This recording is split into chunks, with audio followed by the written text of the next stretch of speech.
अकबर बीरबल की कहानियाँ। अकबर बीरबल की कहानियाँ एवं मज़ेदार किस्से बहुत ही प्रचलित रहे हैं, ख़ास तौर पर इनकी शैली के कारण, क्योंकि इनकी शैली में हंसी ठिठोली के साथ ज्ञान भी मिलता है, जो कि किसी भी कहानी का मुख्य उपदेश माना जाता है। अकबर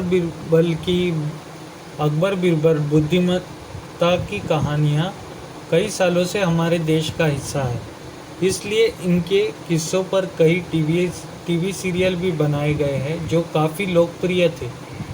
बीरबल की चतुराई इन कहानियों का मुख्य श्रृंगार होती थी, जो आज भी रोचक लगती है। कहानियाँ हमेशा ही जीवन में शिक्षा देती है, अतः हमेशा ज्ञानवर्धक कहानियाँ पढ़ते रहना चाहिए।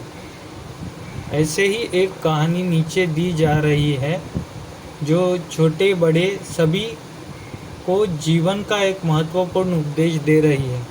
अकबर बीरबल की कहानियों के समूह से एक नई कहानी, गलत आदत। एक बार बीरबल गहन सोच में थे, ऐसा लग रहा था परेशान है। तब एक दरबारी ने उनसे उनकी परेशानी का कारण पूछा। तब बीरबल ने बताया उनके बेटे सलीम को अंगूठा चूसने की एक गंभीर गलत आदत पड़ गई है।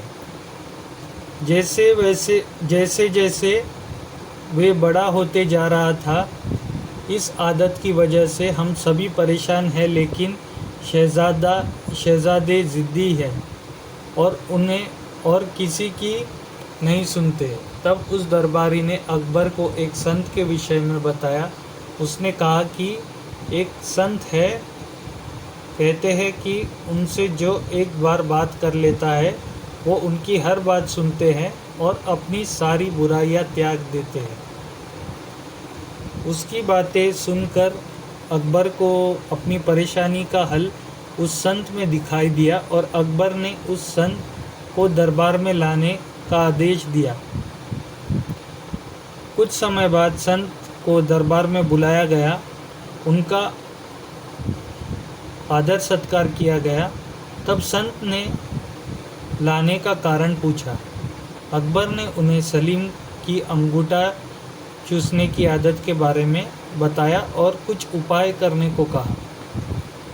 अकबर और सभी दरबारी टकटकी लगाए संत को देखने लगे कि वो क्या उपाय करता है, लेकिन संत कुछ देर सोचने के बाद बोला, उसे एक हफ्ते का समय चाहिए, और ऐसा ही कहकर वो बिना सलीम से मिले चला गया। उस समय दरबार में महान बीरबल भी मौजूद थे। एक हफ्ते बाद संत आया और उसने सबसे पहले सलीम को बुलाया और उससे बहुत देर बातें की और उन्हें खेल खेल में यह सिखाया कि अंगूठा चूसना सेहत के लिए हानिकारक है, इसलिए उन्हें ऐसा नहीं करना चाहिए। और सलीम को बात समझ आ गई और उन्होंने सबके बीच कभी अंगूठा न चूसने की कसम खाई। संत ने जो बात सलीम को समझाई वो सभी आम बातें थी। वो चाहता तो यह बात उसी दिन दरबार में कह सकता था, लेकिन उसने एक हफ्ते का समय लिया। यह बात अकबर और दरबारियों को हजम नहीं हुई और उन्होंने इस दरबार की तौहीन माना और अकबर से संत को सज़ा देने की मांग कर डाली।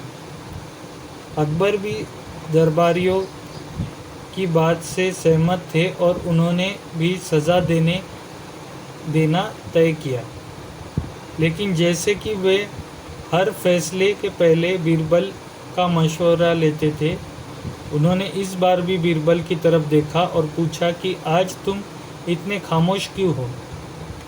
क्या तुम्हें नहीं लगता इस संत को सज़ा मिलनी चाहिए? तब बीरबल ने अपने अंदाज में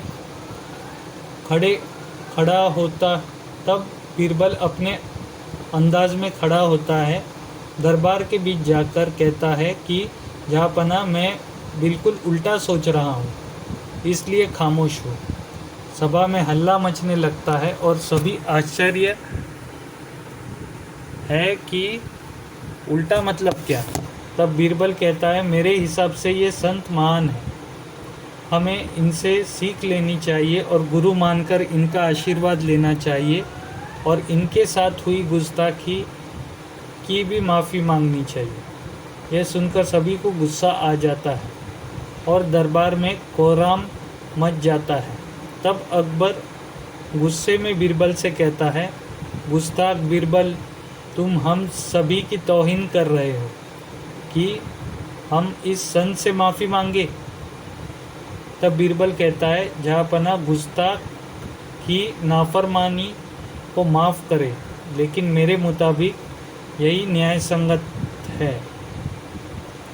अकबर कहता है, बीरबल अपनी बात को साबित करो।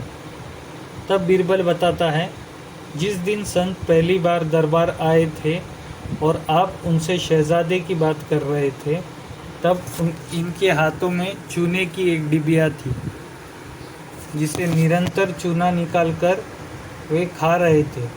लेकिन आज उनके हाथ में कोई डिबिया नहीं है, क्योंकि जब आप उनसे शहजादे की गलत आदत की बात कर रहे थे, तब ही उन्हें अपनी गलत आदत का एहसास हुआ और उन्होंने एक हफ्ते का समय खुद को सुधारने के लिए मांगा और अपने आप को सुधार कर उन्होंने आज सलीम को ज्ञान दिया। ऐसे लोग बहुत कम होते हैं जो पहले खुद की कमी को देखे और उसे सुधारे। इसलिए मेरे हिसाब से ये एक महान संत है। सभी को ये बात समझ आती है और सभी संत से माफ़ी मांग उनसे आशीर्वाद लेते हैं। इस कहानी से क्या शिक्षा मिलती है? दोस्तों, कहानी से हमें दो शिक्षा मिलती है। पहली, किसी को ज्ञान देने अथवा सीख देने से पहले अपने अंतःकरण में अवश्य झांकें कि क्या आप खुद उस ज्ञान के दायरे में जीवन जीते हैं। क्या आप में वह सभी गुण हैं जिसका ज्ञान आप दूसरों को दे रहे हैं? अगर नहीं है तो पहले खुद को सुधारें, फिर दूसरों को ज्ञान दें। और अगर आप खुद सुधर नहीं सकते तो दूसरों को ज्ञान देने का आपका कोई हक नहीं बनता। दूसरी शिक्षा यह मिलती है कि दरबार में बिना विचार किए कभी संत को दोषी कहने लगते हैं। हमेशा जो दिखाई देता है सत्य नहीं होता। हर करनी के पीछे कोई ना कोई कारण होता है। इसलिए एकदम से नकारात्मक भाव नहीं लाना चाहिए। हमेशा परिस्थिति का अवलोकन करना चाहिए, क्योंकि जो दिखाई देता है वास्तव में सत्य वो हो ये ज़रूरी नहीं है। अपनी राय कायम करने से पहले सच जानना ज़रूरी है। इसलिए बीरबल ने कहा था उसका निर्णय न्याय संगत है।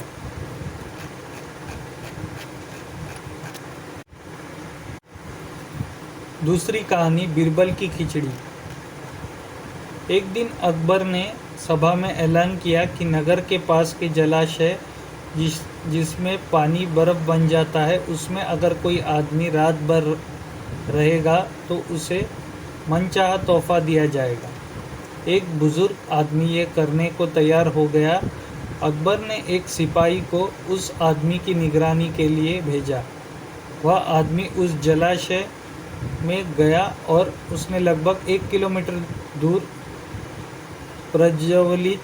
प्रज्वलित दीपक की तरफ मुड़कर खड़े रहना स्वीकार किया। यह बात सिपाही को अजीब लगी। वह आदमी रात भर कड़कड़ाती ठंड में जलाशय में खड़ा रहा और सुबह राज्यसभा में आकर उसने राजा से पारितोषिक का आग्रह किया।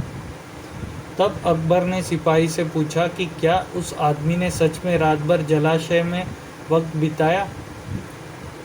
सिपाही ने कहा, हाँ, पर यह आदमी दूर लगभग 1 किलोमीटर दूर जल रहे दीपक से ताप ले रहा था।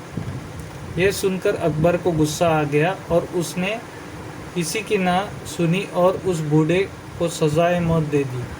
वह बुजुर्ग सर झुकाकर खड़ा रहा और उसे जेल में बंद कर दिया गया। सभा में यह सब बीरबल भी देख रहा था। सभा के बाद बीरबल ने अकबर से आग्रह किया कि वो उसके घर भोजन पर आए। अकबर ने निमंत्रण स्वीकार कर लिया। अकबर बीरबल के घर पहुंचा। अकबर ने बहुत देर इंतज़ार किया। उसे भूख भी लगने लगी थी, पर खाना अब तक तैयार नहीं था। अकबर ने बीरबल से पूछा, क्या हुआ, कब भोजन मिलेगा? बीरबल ने कहा, मैंने तो कई घंटे पहले ही खिचड़ी बनने रखी, पर पता नहीं क्यों नहीं बनी। अकबर ने बोला, बताओ कहाँ बन रही है?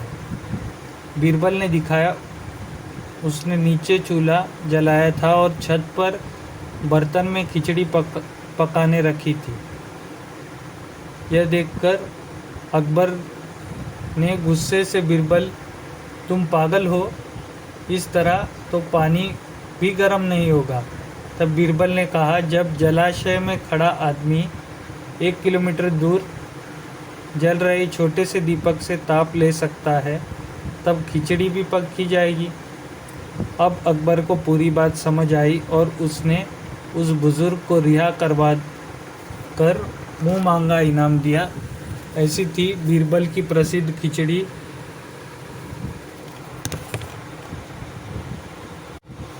अगर आपको ये 2 कहानियाँ पसंद आई तो ऐसी और रोचक कहानियों के लिए हमारे चैनल को लाइक, शेयर और सब्सक्राइब कर दें। थैंक्स।